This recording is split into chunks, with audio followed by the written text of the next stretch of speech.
What's going on YouTube, ladies and gentlemen? I hope everybody's doing okay today and that everybody's having a good day. So the other day I got into a conversation with a friend of mine about everyday carry, and he said that I should do a YouTube video on it.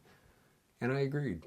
So we're going to do a quick video on my everyday carry and why I have it on me at all times. So let's get to it. First things first is a good knife.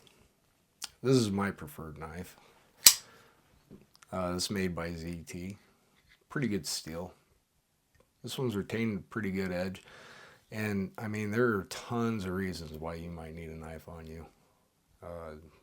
Hopefully not for self-defense, but you never know when there's going to be some cheesecake around that needs to be sliced or something.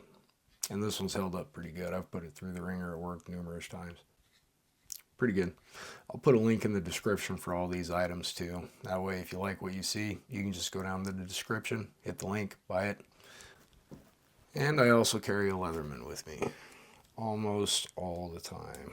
Every once in a while, I might leave this in my tackle box when I go fishing just because, well, there's pliers everywhere in my tackle box. So, but this goes with me most of the time. I might leave this, like, if I'm going through the airport or something, along with my knife and, like, you know, the lighter and stuff like that. Things you just can't carry on the plane. But other than that, most of these things stay on me at all times.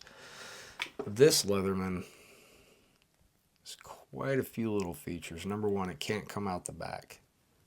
I think that's the handiest part, is it can't come out the back unless you grab it and pull it out. There's so much tension right there. And I really enjoy that. And of course, you got your pick, you got your file, you got your bottle opener. And on the other side, screwdriver, your Phillips, flathead, your pliers, of course. This one I think was pretty cheap. I believe it was, oh gosh, I want to say $40.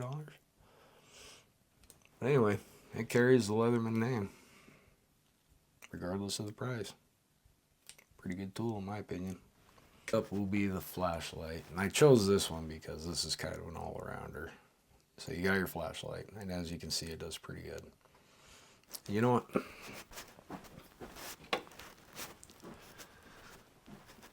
Let's take a look at how good it is.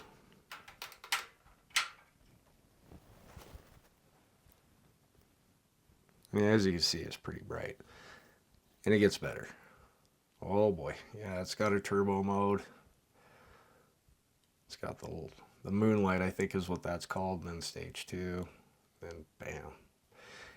It's also got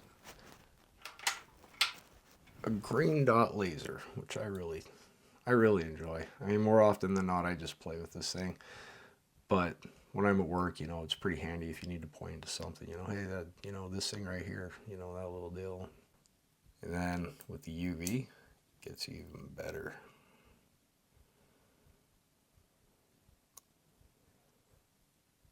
I don't think you can see it on the camera, but with my naked eye, I can see all like the blue and the orange fibers that they, you know, sew into, you know, these kind of materials to make up the colors and whatnot.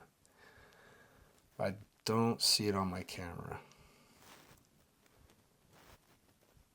but it shows up pretty good. I mean, you can see that difference right there. It's pretty nifty. With the light off, you know what, you can kind of see that orange and blue in there.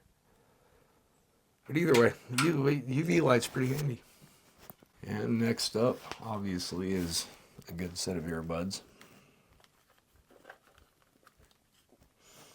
I have the other one in my ear.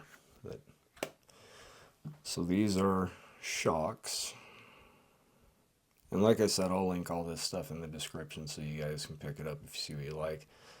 These are so light and so comfortable and plenty loud that, I mean, I can't really think of a reason not to get these. On top of that, they're open ear, so you can still hear your surroundings, which I think is pretty important for everyday scenarios. Those stay on me at all times as well, if I don't already have one in my ear. A good watch. This one is from Luminox, and I chose this because they got the tritium tubes and those things always stay glowing. You know what, why not, let's go ahead and do a demonstration here. Let's see if I can get this to, I mean, as you can see, they're pretty bright. And I guess these tritium tubes are supposed to last for like at least 12 years or something before they reach their half-life, and then they'll start to dim. So I mean, it's pretty nice too. It's lightweight, rubber. This one's rubber. And I'll link this one in the description as well, so you guys can check that out. But yeah, it's always glowing like that.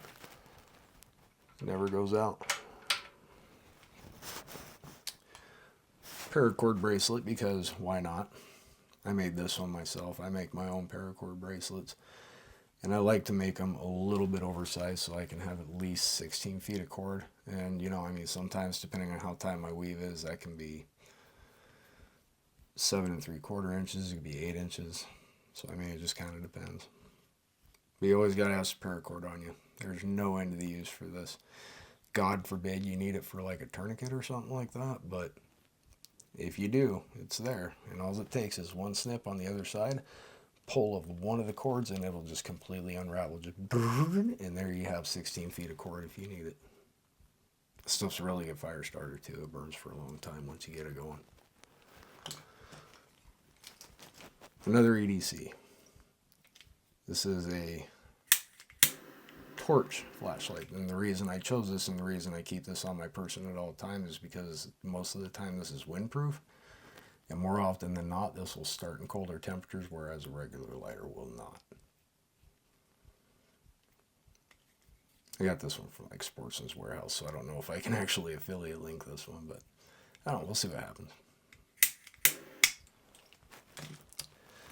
Compass. I keep this one on me at all times. My dad actually gave me this one. This thing is so old, and usually the tritium in these is glowing. This one no longer glows because this thing is like 30 years old and still accurate. But it's always handy to have one of these in your pocket if you ever need it.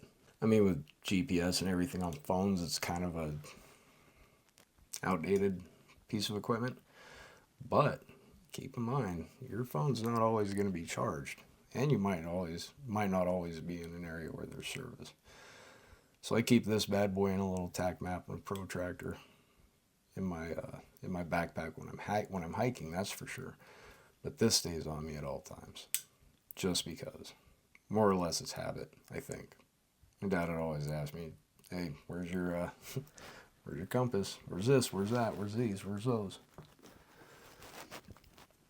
And I think that about does it for my everyday stuff. Of course, I keep my wallet and my phone and stuff like that on me, but anyway, just wanted to do a quick one on that. If it helps anybody, then great. If not, I mean, you know, what did it cost you to watch this video? Absolutely nothing.